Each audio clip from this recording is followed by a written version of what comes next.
Good morning, everybody. Today we are going to learn the question answers of the poem Abraham Lincoln's Letter to His Son's Teacher, written by Abraham Lincoln. So here the title, just we will see what is the title. Abraham Lincoln's Letter. It is whose letter? Abraham Lincoln का letter है बेटा. जब भी यहाँ पे apostrophe S आ रहा है तो इसका मीनिंग क्या होता है? अब्राहम लिंकन का के अब्राहम लिंकन लिखने के बाद अपॉस्ट्रोफी एस आ रहा है तो इसका मीनिंग क्या हो रहा है? अब्राहम लिंकन का लेटर टू हिज सन के बाद अपॉस्ट्रोफी एस है, सन की टीचर. तो किसको लिख रहा है? अब्राहम लिंकन लिख रहा है लेटर और उसके सन की टीचर को लिख रहा है. Let's start. ग्लॉसरी, कुछ ग्लॉसरी है जो टेक्स्ट बुक के अलावा भी जो न्यू वर्ड्स हैं इसके अंदर यहाँ पे मैंने कवर किया है. जस्ट आप लोग पहले वर्ड्स मीनिंग देख लीजिए, उसके बाद आपको क्वेश्चन आंसर्स आसानी से समझ में आ जाएंगे. जस्ट का मीनिंग होता है फेयर या ऑनेस्ट. ईमानदार को कहते हैं जस्ट, ऑनेस्ट. ट्रू राइट, जो राइट पर्सन होता है ट्रू पर्सन कहते हैं. स्कॉन्डल, डिसऑनेस्ट पर्सन, जो पर्सन के पास ऑनेस्टी नहीं रहती है, ईमानदार नहीं रहता है, उसको हम कहते हैं स्कॉन्ड्रल. हीरो, ऑनेस्ट पर्सन को हीरो कहा जाता है, जो ऑनेस्ट होता है, ईमानदार होता है, अपने काम में लॉयल होता है. And next word is dedicated. Dedicated means devoted, जो तहे दिल से अपना काम करता है, that person is called dedicated person और devoted person. Earned, money in return for labour. अगर से हमें पैसे मिल रहे हैं, किसके रिटर्न में मिल रहे हैं? लेबर के, तो उसको हम क्या कहेंगे? अर्नड मनी कहेंगे. कैसा मनी? Earned money. फाई फॉन्ट, गिव फ्री, जो पैसे फ्री में मिलते हैं उसको क्या कहेंगे? फाई फॉन्ट. What the word is used? फाई फॉन्ट. नेक्स्ट, स्टीर का मीनिंग क्या होता है? गाइड.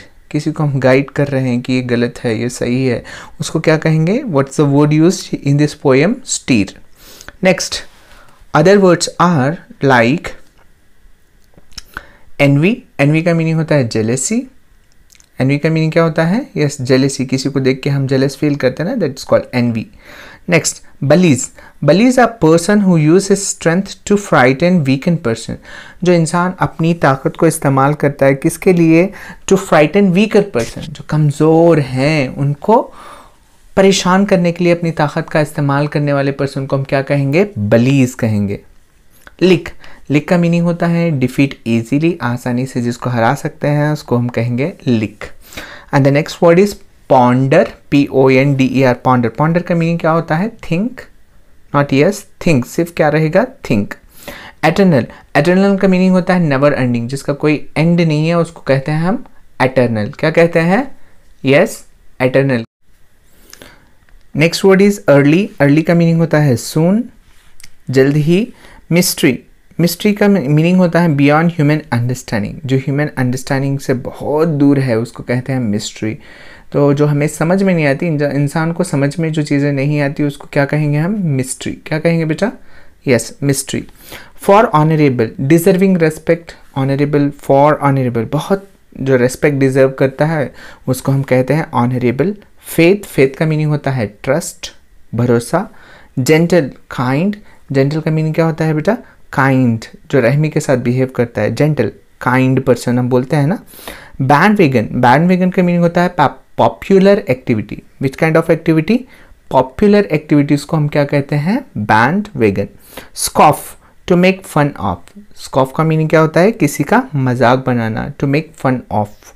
साइनिक्स. साइनिक्स उस पर्सन को कहते हैं जिसका ओपिनियन लो होता है बेटा, जिसकी सोच छोटी होती है, उसको हम कहते हैं साइनिक्स. क्या कहेंगे? Cynic. A person with low opinion. Brawn. Brawn का मीनिंग होता है मस्कुलर स्ट्रेंथ, जैसे हमारे मसल्स में जो पावर है, स्ट्रेंथ है, उसको हम क्या कहेंगे? ब्राउन कहेंगे. क्या कहेंगे बेटा? Brown. Yes, exactly, brown.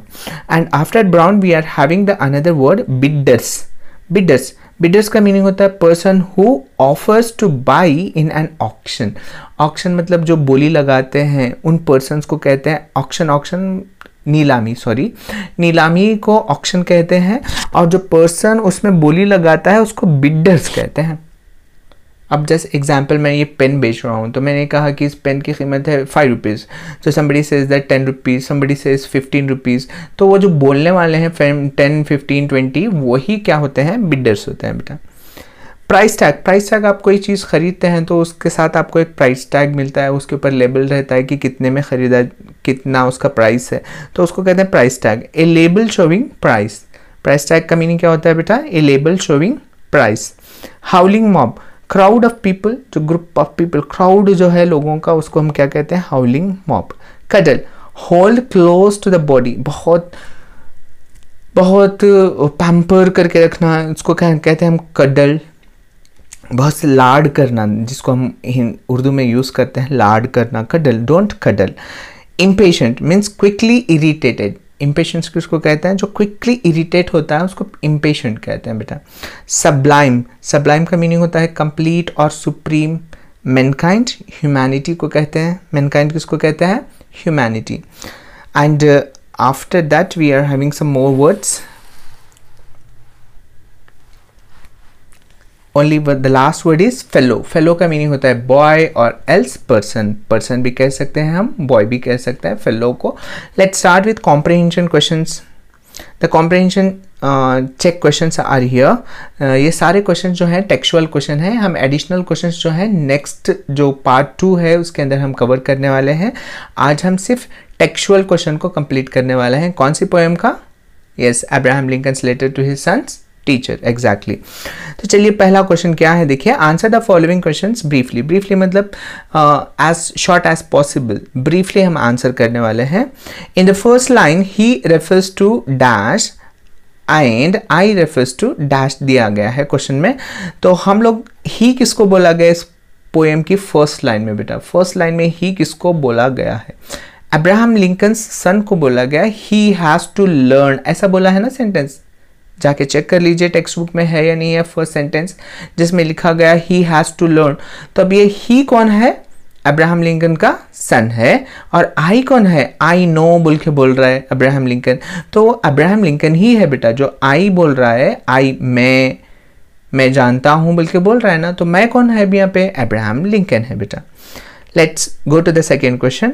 The first line he will have to learn means इसका मीनिंग क्या होता है? तो यहाँ पे ऑप्शन दिया हुआ है हमें a, the son has the choice either to learn और not to learn the values listed. जो वैल्यूज यहाँ पे लिस्ट किए गए हैं, बच्चा पढ़ भी सकता है, सीख भी सकता है, या नहीं भी सीख सकता है, ऐसा है क्या? नहीं है बेटा। द राइट आंसर है हमारा बी वाला, the son has no choice, बच्चे के पास कोई चॉइस नहीं है। तो राइट ऑप्शन हमारा कौन सा है बेटा? The son has no choice. लेकिन हमें एग्जाम में ऐसा ऑब्जेक्टिव टाइप में क्वेश्चन नहीं आएगा। तो फिर क्वेश्चन आएगा कैसे? कैसे आएगा? The first line he will have to learn means बोल के डैश देगा आपको। तो इसका मीनिंग क्या हो रहा है हम लोगों को लिखना पड़ेगा। क्या मीनिंग है इसका? The son has no choice, son के पास कोई चॉइस नहीं है। He will have to learn का मीनिंग क्या हो रहा है बेटा? The son has no choice. जहां पे भी आपको क्वेश्चन में दिख रहा है कि वो बोल रहा है व्हाट इज द मीनिंग पूछ सकता है, ये क्या सजेस्ट कर रहा है, he will have to learn क्या सजेस्ट कर रहा है, अगर से पूछेगा तो भी हमें यही आंसर लिखना पड़ेगा। तो ओवरऑल हमें ये याद रखना है कि he will have to learn का मीनिंग होता है the son has no choice, son के पास कोई ऑप्शन नहीं है, कोई चॉइस नहीं है, इसका ये मीनिंग है बेटा। आगे वाला क्वेश्चन देखिए, third question, question number 3. What the question number 3 is saying? Yes, dash all men are not just, all men are not true. These lines convey, क्या convey कर रहे हैं बेटा? कि dash all man are not just, सारे लोग क्या नहीं रहते? जस्ट नहीं रहते। जस्ट का मीनिंग क्या होता है? फेयर, ऑनेस्ट होता है। कि सारे लोग ऑनेस्ट नहीं होते, फेयर नहीं होते हैं। Yes, exactly. आप लोगों के साथ भी बहुत सारे लोग रहते हैं, क्या सभी ऑनेस्ट हैं? नहीं है। All man are not true, सारे आदमी ट्रू नहीं होते, सच्चे नहीं होते हैं। दिस लाइन कन्वे, क्या कन्वे कर रहे हैं हमें बेटा? आंसर है हमारा the harsh reality of life. तो आपको क्वेश्चन कैसे पूछेगा? ऑब्जेक्टिव टाइप में पूछेगा क्या? क्वेश्चन एग्जाम में नहीं पूछेगा बेटा। तो क्या पूछेगा? Dash all man are just, all man are not true, these lines convey dash, ऐसे पूछेगा। व्हाट दीज लाइन कन्वेज बोल के पूछेगा आपको। तो हमें लिखना है the harsh reality of life. Harsh का मीनिंग होता है बेटा कठोर, रियलिटी सच्चाई, ऑफ लाइफ, दुनिया सॉरी लाइफ की, जिंदगी की ये सच्चाई है बेटा कि सारे लोग क्या नहीं होते हैं, जस्ट नहीं होते और सारे लोग ट्रू भी नहीं होते हैं। ये सच्चाई है, हम इसको एक्सेप्ट करना ही पड़ेगा। अगर से नहीं करेंगे तो हम we have to suffer. Now the question number 4, the statement for every scoundrel there is a hero. क्या स्टेटमेंट है हमारा? For every scoundrel there is a hero, ये स्टेटमेंट है। इसके लिए क्या पूछ रहा है? इसका मीनिंग पूछ रहा है बेटा, मीन्स इसका मीन क्या है? डायरेक्ट एग्जाम में ऐसे ही पूछेगा, the statement for every scoundrel there is a hero means dash बोल के देगा आपको। तो क्या लिखना पड़ेगा हमें? ऑप्शंस नहीं रहेंगे बेटा एग्जाम में। फिर से अब मैं बता रहा हूँ आपको, क्योंकि हमें जो लिटरेचर पार्ट है उसमें कोई ऑब्जेक्टिव टाइप क्वेश्चन नहीं आएगा। सारे क्वेश्चंस कैसे होंगे हमारे? यस, डिस्क्रिप्टिव टाइप रहेंगे। For every bad person in this world there is a good person. इसका मीनिंग क्या है बेटा? For every scoundrel there is a hero का मीनिंग क्या है? फॉर एवरी बैड पर्सन, एक बुरा आदमी है, इन दिस वर्ल्ड, इस दुनिया में, there is a good person, एक अच्छा पर्सन भी है। गुड पर्सन मतलब अच्छा पर्सन। ओके, आगे बढ़िए। The fifth question is here. Yes, now the question has appeared. Why is it important for a child to learn that the world is also filled with heroes, dedicated leaders and friends? पहले question समझ लीजिए बेटा। Why is it important? ये क्यों ज़रूरी है? important का मतलब ज़रूरी होता है। For a child, बच्चे के लिए। To learn, ये सीखना, that कि the world is also filled with heroes, क्या है? वर्ल्ड में हीरोज भी हैं, डेडिकेटेड लीडर्स भी हैं और फ्रेंड्स भी हैं। तो ये क्यों सीखना ज़रूरी है? किसके लिए? चाइल्ड के लिए। चलो आंसर हम इसका देख लेंगे कि आंसर में क्या बताया गया है, क्या चीज़ें हमें चाहिए हमारे आंसर में। यहाँ पे आ चुकी है। ये इसलिए ज़रूरी है बेटा, so that the child does not lose faith in the goodness. अगर से हम उस चाइल्ड को ये बता रहे हैं कि हीरोज़ हैं हमारे पास, डेडिकेटेड लीडर्स हैं, फ्रेंड्स हैं इस दुनिया में, अगर से हम ये बता रहे हैं, he will not lose faith. क्या नहीं लूज करेगा वो? फेथ, भरोसा नहीं लूज करेगा बेटा ने। इन द गुडनेस, अच्छाई में उसका भरोसा रहेगा और वो भी अच्छा बनने की कोशिश करेगा या अच्छी चीज़ें करने का कोशिश करेगा। That exist in the world, अगर जो दुनिया में एग्जिस्ट है, पाए जाते हैं, अगर से ये समझ में आ गया, एग्जिस्ट का मतलब पाए जाना, इन द वर्ल्ड, वर्ल्ड मतलब दुनिया में। He should understand that in the world the evil always gets balance by the good, और ये जानना उसको ज़रूरी है। ही शुड अंडरस्टैंड, अंडरस्टैंड का मतलब समझना, उसको समझना पड़ेगा that in the world evil always, दुनिया में एविल का मतलब होता है बुराई, ऑलवेज गेट बैलेंस, बुराई को हमेशा बैलेंस किससे किया जाता है बेटा? बाय गुड, अच्छाई के साथ। तो यही अगर से बच्चे के पास ट्रस्ट है, बिलीफ है कि दुनिया में बहुत बुरे लोग हैं, तो वो क्या करेगा? वो ऐसे ही बनने की कोशिश करेगा। अगर से हम उसको ये बता रहे हैं कि अच्छे लोग हैं, डेडिकेटेड लीडर्स हैं, फ्रेंड्स हैं एंड हीरोज हैं, then the child try to become like one of them. Next 6th question, the first 7 line emphasise. बेटा स्टार्टिंग के 7 लाइन्स क्या एम्फसाइज कर रहे हैं पूछा गया है। क्या एम्फसाइज कर रहे हैं? एम्फसाइज का मतलब दैट स्ट्रेसिंग ऑन व्हाट, किस चीज़ पे अहमियत दे रहे हैं, किस चीज़ के बारे में एम्फसाइज करके बोल रहे हैं। आंसर क्या होगा? Both the negative and positive sides of life. बेटा हम लोगों ने देखा positive and negative both sides of the life is describe, like जैसे all men are not just, all men are not true, ये बताया गया है। और क्या बताया गया है? For every enemy there is a friend, ये बताया गया। मतलब positive as well as negative aspects of life. क्या बताया गया बेटा? Both the negative and positive sides of life को वहां पे रिप्रेजेंट किया गया है। किसमें? यस, किसमें? फर्स्ट 7 लाइन्स में ये एम्फसाइज किया गया। नेक्स्ट 7th क्वेश्चन, अपना 7th क्वेश्चन क्या है देखिए, pick out the line. Pick out का मतलब क्या होता है बेटा? चुनना है। पिक आउट, पिक आउट का मतलब चुन लेना है। क्या चुन लेना है?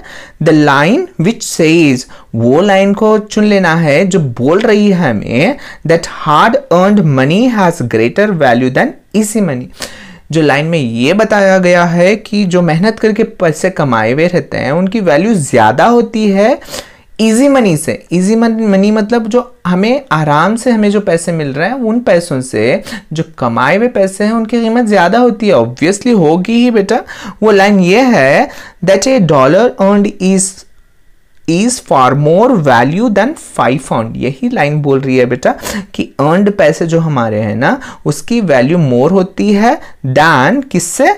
5 पाउंड से। 5 पाउंड का मीनिंग हम लोगों ने अभी पढ़ा था। क्या था 5 पाउंड का meaning?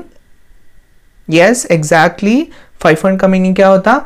The money given free, जो पैसे फ्री में मिल जाते हैं हम लोगों को। Understood? This is the line which is found in the poem. Poem में से हम लोगों ने पिक करके लिख दिया यहाँ पे तो, और उसको हम लोगों ने डबल इन्वर्टेड कॉमा में, बेटा यहाँ पे डबल इन्वर्टेड कॉमा नहीं है तो हम इसको डबल इन्वर्टेड कॉमा पुट कर लेंगे। क्लियर? चल आगे बढ़े। Yes, the next question is over your screen. Question number 8. See, what does the phrase learn to lose mean? Phrase जो है हमारे पास learn to lose, इसका meaning क्या हो रहा है पूछ रहा है। learn to lose बोले तो क्या हारना सीखना चाहिए? learn to lose, learn मतलब सीखना है, to lose का मतलब हारना, हारना सीखना है हमें। ये क्या मीनिंग दे रहा है कि हम लोग हमेशा एक्सेप्ट कर लेना कि हम हारने ही वाले हैं? नो, ऐसी बिल्कुल ही उसका इंटेंशन नहीं है। क्या इंटेंशन है? देखिए बेटा, accept defeat without always accepting to win. बेटा हम क्या करना, पहला पॉइंट हमारे पास आ रहा है एक्सेप्ट डिफीट। डिफीट को हम एक्सेप्ट कर लेना, मान लेना। बेटा एक्सेप्ट करना मतलब मान लेना है। किसको मान लेना है? डिफीट को, हार को। अगर से कभी हम हार गए ना बेटा तो एक्सेप्ट कर लेना चाहिए उसको। विदाउट ऑलवेज एक्सपेक्टिंग, अब यहाँ पे दूसरा वर्ड आया है एक्सपेक्टिंग, एक्सपेक्टिंग, PECTING आना चाहिए यहाँ पे, expecting, EXPECTING, expecting to win. हमेशा हम क्या नहीं एक्सपेक्ट करना चाहिए बेटा? विन हमेशा हमें जीतना है, बल्कि ऐसी एक्सपेक्टेशन नहीं रखनी चाहिए। जब हम कभी डिफीट हो जा रहे हैं तो उसको एक्सेप्ट कर लेना चाहिए। ए person should not feel depressed, एक पर्सन ना डिप्रेस्ड नहीं फील करना चाहिए। डिप्रेस मतलब डिप्रेस मायूस होते हैं ना, सैड होते हैं, उदास हो जाते हैं। ए person should not feel depressed और डीमोरलाइज, और डीमोरलाइज भी नहीं होना बेटा। हम अपने वैल्यूज को या मॉरलिटीज को नहीं छोड़ने देना चाहिए।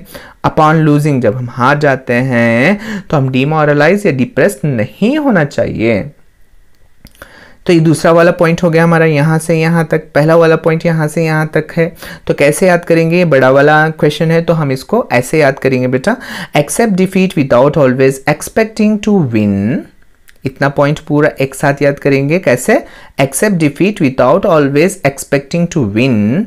ए person should not feel depressed और डीमोरलाइज अपॉन लूजिंग, ये दूसरा वाला पॉइंट। तीसरा वाला यहाँ से स्टार्ट हो रहा है, winning and losing are a part of the game. Winning और लूजिंग क्या होता है बेटा? एक गेम का पार्ट होता है। तो हम पार्ट लेना इंपॉर्टेंट है। विन कर रहे हैं, लूज कर रहे हैं, इट इज नॉट इंपॉर्टेंट। तो यही बता रहा है। इट इज वेल सेड, ये बात बहुत अच्छी बात बोली गई है, that failure is the stepping stone to success. हाँ, ये बताया जाता है बेटा कि फेल्यूर जो होता है ना, स्टेपिंग स्टोन होता है, पहला कदम होता है किसकी तरफ? टुवर्ड सक्सेस, सक्सेस की तरफ। गेटिंग डिसहार्टेंड, गेटिंग डिसहार्टेंड बेटा क्या हो जाना? डिसहार्टेंड होना। डिसहार्टेंड होना मतलब मायूस हो जाना, मायूस हो जाना। After losing doesn't help anyone, क्या ये हेल्प करता है किसी को? नहीं, किसी को ये हेल्प नहीं करता। Rather one should accept the defeat, इसके बजाय, रादर का मीनिंग होता है इसके बजाय, वन शुड एक्सेप्ट, हम लोग क्या करना चाहिए? एक्सेप्ट कर लेना चाहिए। EXCEPT, यस, एक्सेप्ट कर लेना चाहिए। No, ECCEPT, accept, accept the defeat and move ahead with strong step. और उसको एक्सेप्ट करके हम लोग क्या करना चाहिए बेटा? डिफीट को एक्सेप्ट कर लेना and move ahead with strong step. Strong step उठा के हम आगे बढ़ने की कोशिश करना, ताकि हम क्या कर पाएँ बेटा, आगे बढ़ पाए लाइफ में। तो नेक्स्ट क्वेश्चन हमारा आ रहा है the 9th question and it answer is here, in what sense is it more honourable to fail than to cheat. ये ऐसा क्यों बताया गया है, इट इज मोर ऑनरेबल, क्या बोल रहा है, it is more honourable to fail than to cheat, cheat करने से बेहतर है कि फेल हो जाए, ये बोल रहा है अब्राहम लिंकन। तो ऐसा क्यों बोला गया है, चलो देखेंगे। It is better to try everything in sincerity, बेटा हम हर चीज़ ट्राई करना, लेकिन कैसे, सिंसियरिटी में, ईमानदारी के साथ हम लोग क्या करना चाहिए बेटा, हर चीज़ को ट्राई करनी चाहिए। बट समटाइम्स क्या होता है, if one fails it doesn't matter, जैसे फेल हो गए इट्स नॉट अ मैटर, कोई परवाह नहीं है। He should taught that cheating in order to gain success, अगर से हम चीट कर रहे हैं, ही शुड टाउट, उसको ये सिखाना चाहिए कि दैट का मीनिंग होता है कि चीट करना in order to gain success हासिल करने के लिए या फेम हासिल करने के लिए अगर से हम चीटिंग कर रहे हैं, इज कंसीडर्ड डिसऑनरेबल। ये ऑनरेबल चीज़ नहीं है बेटा, इज्जत वाली बात नहीं है कि हम चीटिंग करके पास हो जा रहे हैं, चीटिंग करके बहुत सारे मार्क्स ला रहे हैं, फर्स्ट टॉपर आ रहे हैं, सेकेंड टॉपर आ रहे हैं स्कूल में, then what about state topper बन सकते हैं क्या चीटिंग करके, नहीं बनोगे। तो आप लोगों को ये अच्छे से याद रखना है कि चीटिंग करके सक्सेस हासिल करना या फेम हासिल करना ये अच्छी बात नहीं है बेटा। फेल हो गए परवाह नहीं है, लेकिन सिंसियरली सारे एफर्ट्स करना चाहिए हमें। अगर से कुछ प्रॉब्लम हो रही है देन हम लोगों को नेक्स्ट फिर से ट्राई करना चाहिए कि कैसे हम उस डेस्टिनेशन तक पहुंच सकते हैं। Okay, let's move with the next question, question number 10. Yes, 10 question is having A and B question. Why wasn't the father want his son to follow the crowd? बेटा यहाँ पे बोल रहा है फादर कि क्राउड को नहीं फॉलो करना चाहिए। देखो, क्राउड को फॉलो करने वाले बनेंगे तो हम लीडर्स नहीं बन सकते, पहली चीज़ है, और हम अपना खुद का कुछ नहीं कर सकते हैं, ये सेकेंड चीज़ है बेटा। तो यहाँ पे क्यों बोल रहा है फादर, देखिए यही शायद रीज़न होगा, the father does not want his son to follow the crowd, many people are getting on bandwagon, my son has to listen to all teachings but he has to filter what he hears। बेटा यहाँ पे चाह रहा है father कि क्या करना चाहिए मेरा चाइल्ड, सब कुछ क्राउड को फॉलो करने वाला नहीं बनना चाहिए। People are getting on bandwagon, लोग क्या कर रहे हैं, बैंड वेगन को फॉलो कर रहे हैं। बैंड वेगन का मीनिंग क्या होता है, फैशनेबल एक्टिविटी, जो फैशनेबल एक्टिविटी है उसको फॉलो कर रहे हैं बहुत सारे लोग, लेकिन मेरा सन उसको नहीं फॉलो करना। क्यों नहीं फॉलो करना, that if he is following the crowd he will not become a leader. So we should add another point here. We can add that my child, okay, we will add something here. My son has to listen to all teachings, सारे teachings को सुनना है, but he has to filter what he hears. No beta, that this answer we must remove this point and we have to add another one point. I will tell you that what point we have to add here, but at the end of this video, okay, I will tell you what to add. How can this value, next question है हमारा, how can this value be linked to having the faith in oneself? He has to have a strong faith in what he thinks and speaks. It leads to confidence of our actions. It makes us important. देखो क्या बोल रहा है, how can this value be linked? This value refers to not to follow the crowd, crowd को नहीं follow करना। ये value कैसे लिंक्ड होती है बेटा, किसको, how this value can be linked to having faith in oneself? हम अपने अंदर फेथ रखना, ये कैसे लिंक होती है एक दूसरे से। He has to have a strong faith in what he thinks, जो वो सोचता है इसके अंदर क्या रहना, स्ट्रॉन्ग फेथ रहना चाहिए, भरोसा रहना चाहिए। एंड स्पीक इट लीड्स, अच्छा, थिंक क्या करता है और स्पीक क्या करता है, इसमें भरोसा होना चाहिए। और उसके बाद जो हमारा वर्ड आ रहा है बेटा, इट लीड्स टू कॉन्फिडेंस, क्या वर्ड है, इट लीड्स टू कॉन्फिडेंस। अब ये इट लीड्स टू कॉन्फिडेंस, इससे पहले हमारे पास एक फुल स्टॉप आना चाहिए, क्योंकि यहाँ पे हमारा एक पॉइंट ख़त्म हो चुका है। पहला वाला पॉइंट कहाँ से कहाँ तक है? He has to have a strong faith in what he thinks and speaks. उसको ना कॉन्फिडेंस रहना चाहिए, फेथ रहना चाहिए कि वो क्या बोल रहा है और वो क्या सोच रहा है। इसकी वजह से क्या होता है? इट लीड्स टू कॉन्फिडेंस, इसकी वजह से कॉन्फिडेंस आता है उसके पास of our actions. It makes us important, इससे हम क्या बन जाते हैं बेटा? इम्पॉर्टेंट बन जाते हैं। So this is the point. Next, what does Lincoln mean when he says to much sweetness? अब अच्छा, क्या मीनिंग है टू मच स्वीटनेस का? देखेंगे क्या होता है मीनिंग टू मच स्वीटनेस का।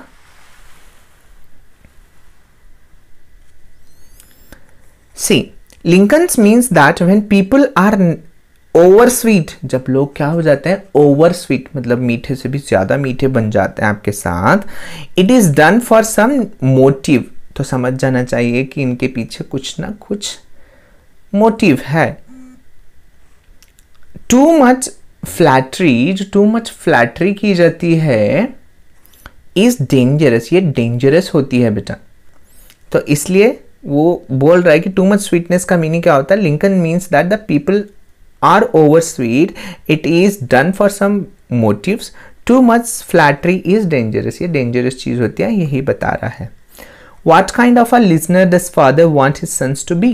किस टाइप का लिसनर बनाना चाहता है अपने सन को? The father want his sons to listen all the main, सारे आदमियों को सुनना बेटा, but should be sensible to filter all he hears on the screen of truth। लेकिन सच्चाई की स्क्रीन पे क्या करना चाहिए? उसको फिल्टर करने वाला बनना चाहिए। तो हमारा पहला point, the father wants his sons to listen to all men यहाँ पे, और दूसरा वाला पॉइंट यहाँ से स्टार्ट करेंगे हम, बट शुड बी सेंसिबल, इतना सेंस तो होना चाहिए उसके पास, टू फिल्टर, ताकि वो फिल्टर कर पाए all he hears on the screen of truth, सच क्या है झूठ क्या है उसको फिल्टर करने आना चाहिए। सच चीज जो है उसको एक्सेप्ट करना, जो झूठ है उसको छोड़ देना चाहिए। Is it possible to laugh when one is sad? जब कोई सैड होता है क्या ये पॉसिबल है वो लाफ कर पाए? चलो देखेंगे। इट मे नॉट पॉसिबल, हाँ नॉट पॉसिबल नहीं है to laugh when one is sad, exactly ये पॉसिबल नहीं है, लेकिन हम अगर से ट्राई करेंगे तो हमारा जो सैडनेस है थोड़ा सा कम हो जाएगा। What value is writer highlighting here? यहाँ पे कौन सी वैल्यू हाईलाइट की गई? कहाँ पे बेटा? कौन सा? Is it possible to laugh when one is sad, तो इसमें कौन सी वैल्यू हाईलाइट हुई है? कौन सी हो गई है? यस, यहाँ पे आपका आंसर आ चुका है। क्या वैल्यू हाईलाइट हुई है पता है आपको? सी, द वैल्यू दैट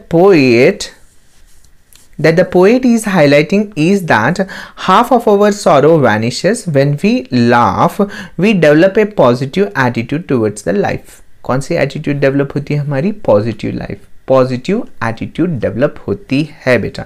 तो हम लोग जब भी कभी सैड हैं तो कोशिश करना चाहिए ताकि हम पॉजिटिव एटीट्यूड लाइफ में डेवलप कर पाए।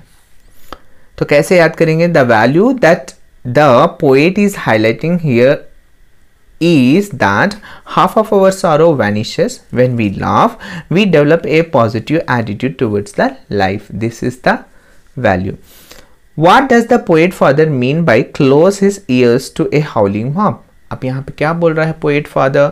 close का मतलब बंद करना है, his ears कानों को, to a howling mob, howling mob मतलब जो लोग हाउल कर रहे हैं, चीख रहे हैं, चिल्ला रहे हैं, उसको नहीं सुनना चाहिए, कान बंद करना चाहिए, ये बोल रहा है। तो क्यों बोल रहा है? Lincoln doesn't want his son to listen mass hysteria. Lincoln नहीं चाहता है कि मेरा बच्चा मास हिस्टेरिया को सुने। He wants him to follow his clear thoughts, और वो चाहता है कि फॉलो करे उसका बच्चा क्लियर थाउट्स को फॉलो करे, कॉमन सेंस एंड रीजन। किसको? कॉमन सेंस को और रीजन्स को फॉलो करे। तो हम लोग लोग क्या बोल रहे हैं उसको सुनना नहीं, मास हिस्टेरिया को नहीं सुनना है बेटा। मास का मतलब होता है ग्रुप ऑफ पीपल। क्या बोल रहे हैं? हिस्टेरिया का मीनिंग होता है that mania the people were having, wants him to follow his clear thought. लेकिन ये चाहता क्या है बेटा? वो अपने क्लियर थाउट को फॉलो करे कॉमन सेंस को फॉलो करें और रीजंस को पहचानें। Next question, what is the ultimate teaching Lincoln recommends and to what end? कहाँ तक अल्टीमेट टीचिंग के बारे में बात कर रहा है? कौन सी अल्टीमेट टीचिंग के बारे में बात कर रहा है? The ultimate teaching Lincoln recommends is to have sublime faith in mankind. Ultimate teaching क्या बोल रहा है बेटा? सब्लाइम फेथ होना। कैसा सब्लाइम? सब्लाइम का मीनिंग क्या होता है? यस, सब्लाइम, ग्लॉसरी में जाइए और जाके चेक कर लीजिए सब्लाइम का मीनिंग क्या है। चेक किया? यस, सब्लाइम का मीनिंग क्या होता है? Yes, form faith, strong belief को कहते हैं बेटा।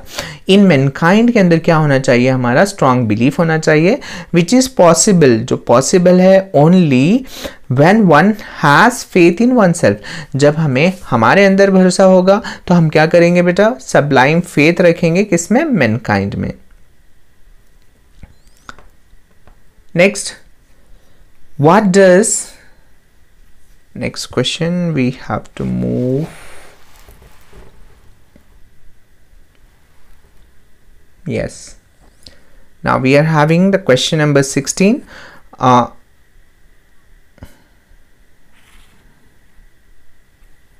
Okay,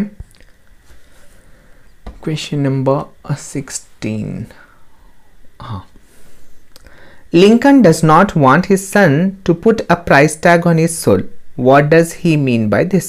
बेटा लिंकन चाहते हैं कि अपना बच्चा क्या ना करे? प्राइस टैग ना लगाएं। किसके ऊपर प्राइस टैग ना लगाएं बेटा?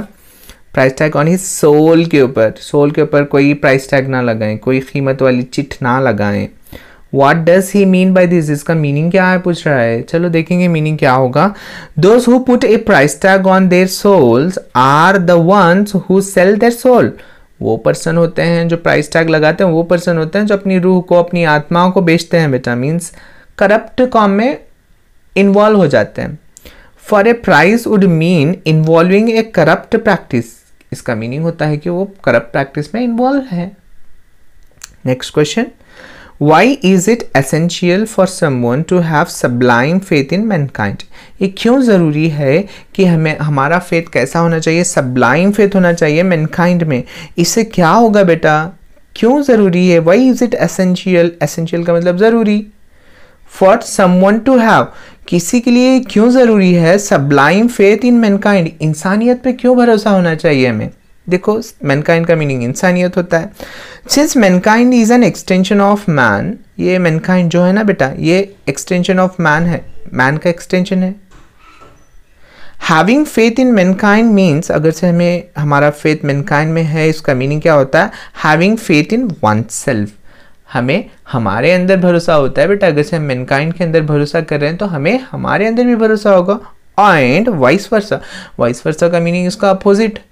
अगर से हमें यकीन नहीं है मैनकाइंड में तो हमें अपने ऊपर भी यकीन नहीं होगा। ना 18th question, in the line this is a big order. अब यहाँ पे क्या बोल रहा है? This is a big order. What does this refers to? यहाँ पे दिस किसको बोला गया है? This refers to the instructions of the writer, या this refers to the values said by the writer to teach his son। ऐसे भी लिख सकते हो, या नहीं तो ऐसे लिख सकते हो, this refers to the instructions of the writer के इंस्ट्रक्शन को दिस बोला गया है बेटा यहाँ पे। Let's move to the next questions.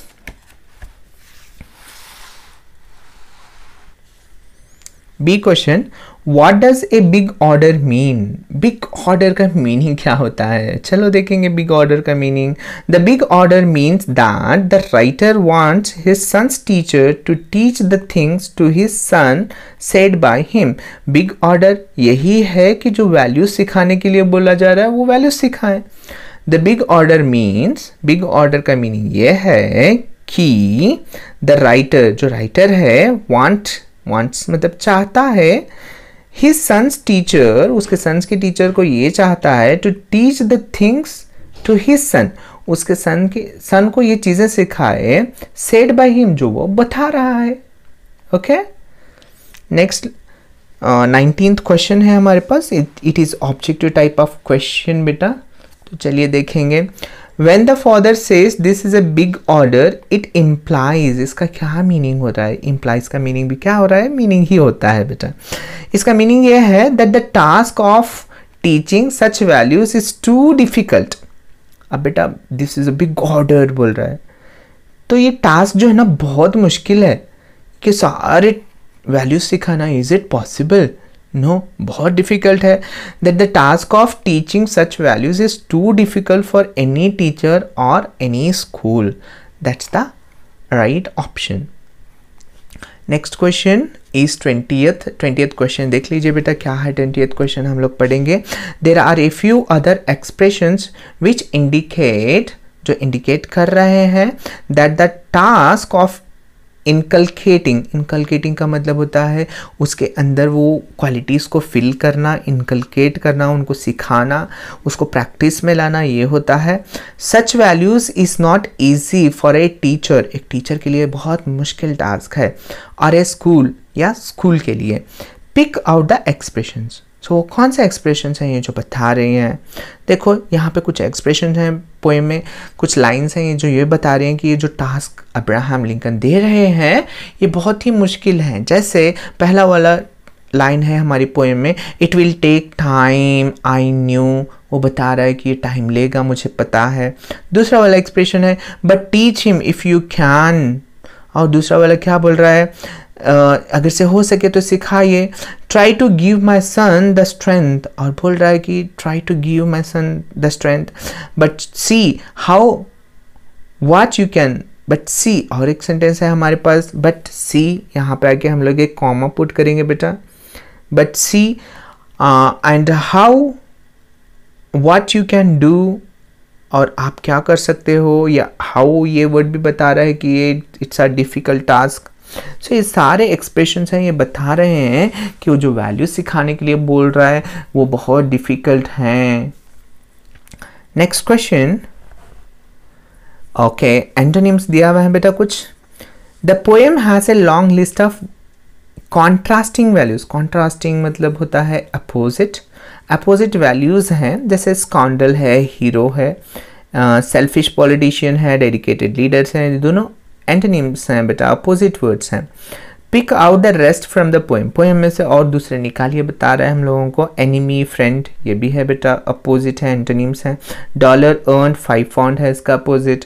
Next laugh का सैड होता है.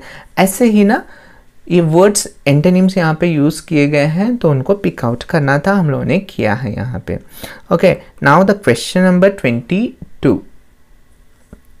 Identify the lines which highlighting the following qualities or values. कौन सी लाइन्स हैं? अब हम लोगों को लाइन्स फाइंड आउट करना है. जो क्वालिटीज़ यहाँ पे बताई जा रही है, जो वैल्यूज़ यहाँ पे बताई जा रही है, उससे रिलेटेड कौन सा लाइन, तो कौन से वैल्यूज़ के लिए कौन सा पॉइंट या सेंटेंस पोएम में दिया गया है उसको हम देखने वाले हैं. To be positive and optimistic बताने के लिए कौन सा लाइन दिया हुआ है? Teach him for every enemy there is a friend. बेटा पॉजिटिव एटीट्यूड डेवलप करना है या पॉजिटिव एटीट्यूड डेवलप करना है या ऑप्टिमिस्टिक बनना है, तो हम लोगों को ऑप्टिमिस्टिक किसको कहते हैं? जो positive side of life check करता है, देखता है, उसको ऑप्टिमिस्टिक पर्सन कहते हैं. जो हमेशा पॉजिटिव सोचता है बेटा, उसको ऑप्टिमिस्टिक कहते हैं. तो यहाँ पे हमें एक लाइन दी गई है पोएम में जो ये बता रही है कि हम हमेशा पॉजिटिव और ऑप्टिमिस्टिक रहना चाहिए. Teach him for every enemy there is a friend. Yes, enemies नहीं है, सिर्फ एनिमीज नहीं है बेटा, फ्रेंड्स भी है, ये सिखाना है. तो इसका मतलब है नेगेटिव नहीं सिखाना है हमें, पॉजिटिविटी या ऑप्टिमिस्टिक बनना है, ये बता रही है ये लाइन. ये पोएम में से ली गई लाइन है बेटा. Next, to be able to accept failure and defeat. बेटा हम लोगों को फेल्यूर और डिफीट एक्सेप्ट करना चाहिए, ये बताने के लिए कौन सी लाइन यूज़ की गई है? यस, पोएम में है हमारे पास. Teach him to learn to lose. ये लाइन बता रही है कि हम क्या करना चाहिए. We must able to accept failure as well as defeat. Defeat को भी मान लेना और फेल्यूर को भी मान लेना हम लोग, ये बताने के लिए लाइन ये है पोएम में. नेक्स्ट, सी है to be able to appreciate what is beyond human understanding. देखो कई चीज़ें हैं जो हमारे अंडरस्टैंडिंग में नहीं आती हैं बेटा, जैसे वो बताने के लिए लाइन यूज़ की गई है, the ponder, to ponder on the eternal mystery of the birds in the sky. Ponder, ponder का मीनिंग होता है थिंक। ये पोएम में है हमारे पास सेंटेंस, ये बता रही है कि कई चीज़ें हैं जो हमारे अंडरस्टैंडिंग से बहुत दूर हैं। Next, to have faith and belief in one self. Next line हमारी क्या बोल रही है, to have faith and believe in one self. तो ये बताने के लिए हमारे पास लाइन है पोएम में, teach him to have faith in ones his own ideas. Ideas पे अपने बिलीफ रखने के लिए बोल रहा है, यही पॉइंट बता रही है बेटा। Next, not to tread the beaten tracks. क्या बोल रहा है वो, not to tread the beaten tracks. Beaten tracks का मतलब होता है कि क्राउड जो कर रही है वही हम भी करना चाहिए, नहीं। ये बताने के वास्ते में क्या बोल रहा है, the strength not to follow the crowd, crowd को ना फॉलो करने वाला बनाओ। नॉट बीइंग गलीबल, गलीबल नहीं बनना चाहिए, but teach him also to filter all he hears on a screen of truth. ये लाइन बता रही है कि not be, yes very good, gullible. To be able to discriminate the right from the wrong. बेटा हम लोग ऐसे भी होना चाहिए कि डिस्क्रिमिनेट करें क्या राइट है क्या रॉन्ग है। And take only the good that comes through. ये लाइन बता रही है कि हम कैसे बन जाना चाहिए बेटा, एबल टू डिस्क्रिमिनेट करने वाले, कि क्या राइट है और क्या रॉन्ग है करने वाले हम बनना चाहिए। अब नेक्स्ट हमारा क्वेश्चन है क्लोज स्टडी के ऊपर बेटा। क्लोज स्टडी में हमेशा हमें जो क्या किया जाता है, कुछ लाइंस दिए हुए रहते हैं, उस लाइन के ऊपर कुछ क्वेश्चंस पूछे हुए रहते हैं और उसके आंसर्स लिखना रहता है। लेकिन हमें एग्जाम में वैसे क्वेश्चंस नहीं आते क्योंकि हमारा पैटर्न वैसा नहीं है, लेकिन ये क्वेश्चन डायरेक्टली पूछ सकता है। जैसे कि हमारा पहला क्वेश्चन आ चुका है यहाँ पे क्लोज स्टडी में का जो पहला क्वेश्चन है, teach him that for every enemy there is a friend. क्या बोल रहा है, teach him for every enemy there is a friend बोल रहा है। It will take time I know, ये एक लाइन दिया हुआ है। अब इन लाइन के ऊपर ना कुछ क्वेश्चंस रहेंगे बेटा हमें। What does the first line mean, first line यहाँ पे है, teach him that for every enemy there is a friend. इसका मीनिंग क्या होता है, the first line means that there are both good and bad men in the world. Positive and negative aspects of life बता रहा है बेटा। Both क्या है हमारा आंसर, अगर से यहाँ से भी स्टार्ट करें तो भी चलेगा। There are both good and bad men in the world, ऐसे भी आप लिख सकते हो। Next question, what human virtue is highlighted here. कौन सी ह्यूमन की विर्च्यू यहाँ पे हाईलाइट हो रही है, कौन सी पॉजिटिव एटीट्यूड रखने वाली विर्च्यू यहाँ पे हाईलाइट हो रही है बेटा। तो हम कैसे लिख रहे हैं answer, the human virtue highlighted here is having positive attitude. Main चीज़ क्या है सेंटेंस आंसर के अंदर, ए पॉजिटिव एटीट्यूड ही मेन है बेटा। अगर से हम पूरा लिख रहे हैं या नहीं लिख रहे हैं तो हमें कोई मार्क नहीं मिलेगा। What will take time, कौन सी चीज़ टाइम लेगी, yes it will take time to realize that there are good men also in the world। इस दुनिया में अच्छे लोग भी हैं, ये समझने के लिए हमें थोड़ा सा वक्त लगेगा, yes लगेगा, ऑब्वियसली लगेगा। तो नेक्स्ट हमारा क्लोज स्टडी वाला क्वेश्चन आ रहा है यहाँ पे, क्या है देखिए, only the test of fire makes fine steel. Test of fire ही क्या करता है, कहते हैं फाइन स्टील बनाता है। Whom is the line meant for, ये लाइन किसको बोली गई है, it is meant for Abraham Lincoln son. Abraham Lincoln के सन के लिए ये लाइन बोली गई थी कि टेस्ट ऑफ फायर क्या करता है, फाइन स्टील बनाता है, मतलब मुश्किलात ही इंसान को ये स्ट्रांग बनाते हैं। Explain the literal meaning of the line. अच्छा अब पूछ रहा है कि इस लाइन का मीनिंग क्या है, आपको ऐसे डायरेक्टली पूछेगा, the test of fire makes a fine steel means that dash बोल के देगा। व्हेन स्टील इज टेम्पर्ड, जब स्टील को हम टेम्पर देते हैं बेटा, टेम्परेचर देते हैं विथ फायर, फायर में डाल के, it becomes stronger and harder, वो क्या बन जाता है, स्ट्रॉन्ग और हार्ड बन जाता है। ये लिटरल मीनिंग है इसका। What human virtue is symbolised here, यहाँ पे कौन सी ह्यूमन विर्च्यू सिंबलाइज हो रही है, yes steel becomes strong when put in fire. क्या होता है, स्टील स्ट्रॉन्ग होता है जब उसको कहाँ डाला जाता है, फायर में। In the same way human being becomes stronger when he faces difficulties, उसी तरह सेम इंसान को अगर से हम स्ट्रांग बनाना है तो what we have to give him, we have to give him difficult situations, difficulties we have to give him to face, then he will become strong. So this is the virtue emphasized here or highlighted here. Now the paragraph writing as well as the activity which is given in this poem we are going to do in the part 2 video. So everybody make your proper notes today itself and make the practice of each and every question and learn those questions regularly that you can easily answer in your test as well as in your examination as well as in your board which are coming in the month of March, that you are able to do those things. So thanks for watching and keep practicing, keep moving ahead. Thank you. Have a good day.